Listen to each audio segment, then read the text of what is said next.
2లో చూసాము. మనము బాలాకోట్ అటాక్ తర్వాత వాళ్ళు మళ్ళీ రిటాలియేషన్కి వచ్చి F-16ని అంటే పోగొట్టుకున్నారు. అండ్ అభినందన్ని కూడా వాళ్ళు క్యాచ్ చేసి మళ్ళీ వదలటం జరిగింది.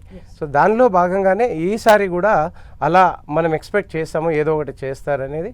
సో వాళ్ళు రెండో రోజు ఏం చేశారు అని అంటే, ఆ రోజు బహుశా రెండవ రోజు ఈవినింగ్ వాళ్ళు ఏం చేశారు అంటే డ్రోన్స్తో విరుచుకుపడ్డారు. Complete border top to bottom, like పైన అంటే ఉరీ దగ్గర నుంచి, ఉరీ సెక్టార్ నుండి కింద బాడ్మేర్, జైసల్మేర్, రాజస్థాన్ వరకు అంటే అన్ని రాష్ట్రాలని కవర్ చేస్తూ డ్రోన్స్ని వదిలిపెట్టడం జరిగింది.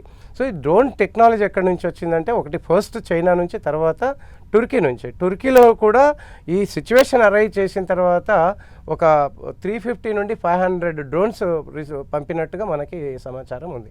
సో ఆ డ్రోన్స్ని మన పైకి వదలటం జరిగింది.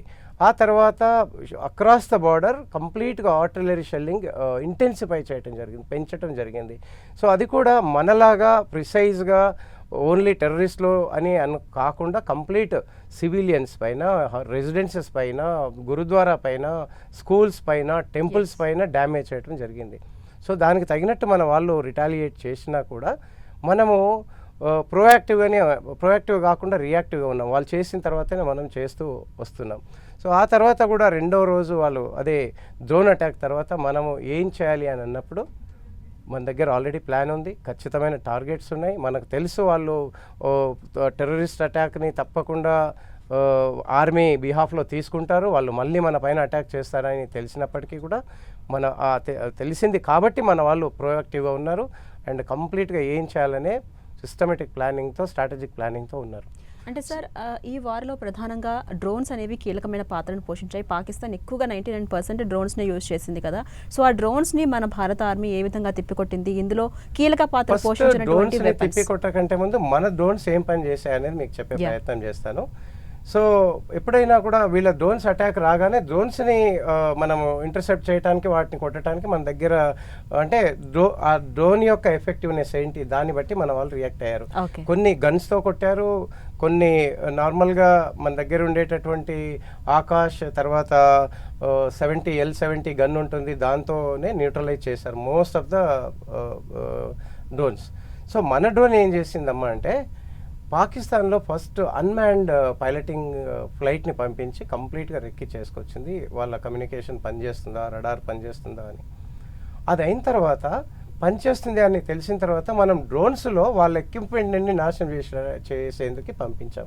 అంటే ఫస్ట్ మన డ్రోన్స్ అన్నీ వెళ్ళి వాళ్ళ కమ్యూనికేషన్ సిస్టమ్ని, రడార్ని డిస్ట్రాయ్ చేశాయి.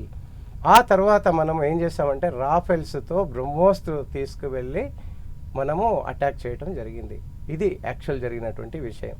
సో మనము బేసికల్గా 10th రోజు మార్నింగ్, ఫస్ట్ డే కొన్ని చేసినప్పటికీ కూడా 8th నైట్, 9th నైట్ కొన్ని చేసినా కూడా 10th మార్నింగ్ కూడా మనం చేయగలిగాం కొన్ని. అంటే మీన్స్ ఆ రోజు 8th night, 9th night and 10th morning together we operated అనమాట. సో టోటల్ 15 బ్రహ్మోస్ మనం వేయటం జరిగింది. అండ్ 16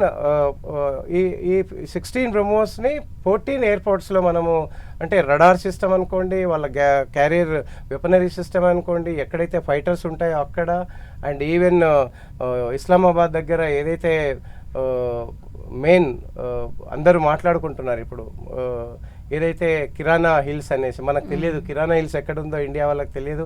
పాపం కిరాణా హిల్స్లో న్యూక్లియర్ వెపన్స్ ఉన్నాయి, దాచిపెట్టామని చెప్తున్నారు, అది కూడా మనకు తెలియదు. కానీ మన బాంబ్స్ పడ్డాయని మాత్రం చెబుతున్నారు.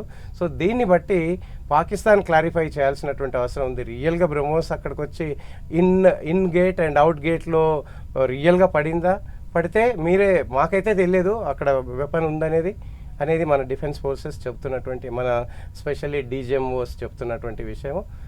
మేము ఎయిర్పోర్ట్లో అటాక్ చేసాము, కానీ అక్కడ ఒక కిరాణా హిల్ ఉంది, దానిలో మీరు న్యూక్లియర్ వెపన్స్ దాచిపెట్టారు, ఒక ఇన్ అండ్ అవుట్ గేట్లని మేము డిస్ట్రాయ్ చేసాము అనేది మాకు క్లారిటీ లేదు. మేము ఎయిర్పోర్ట్ అనుకునే కొట్టాము.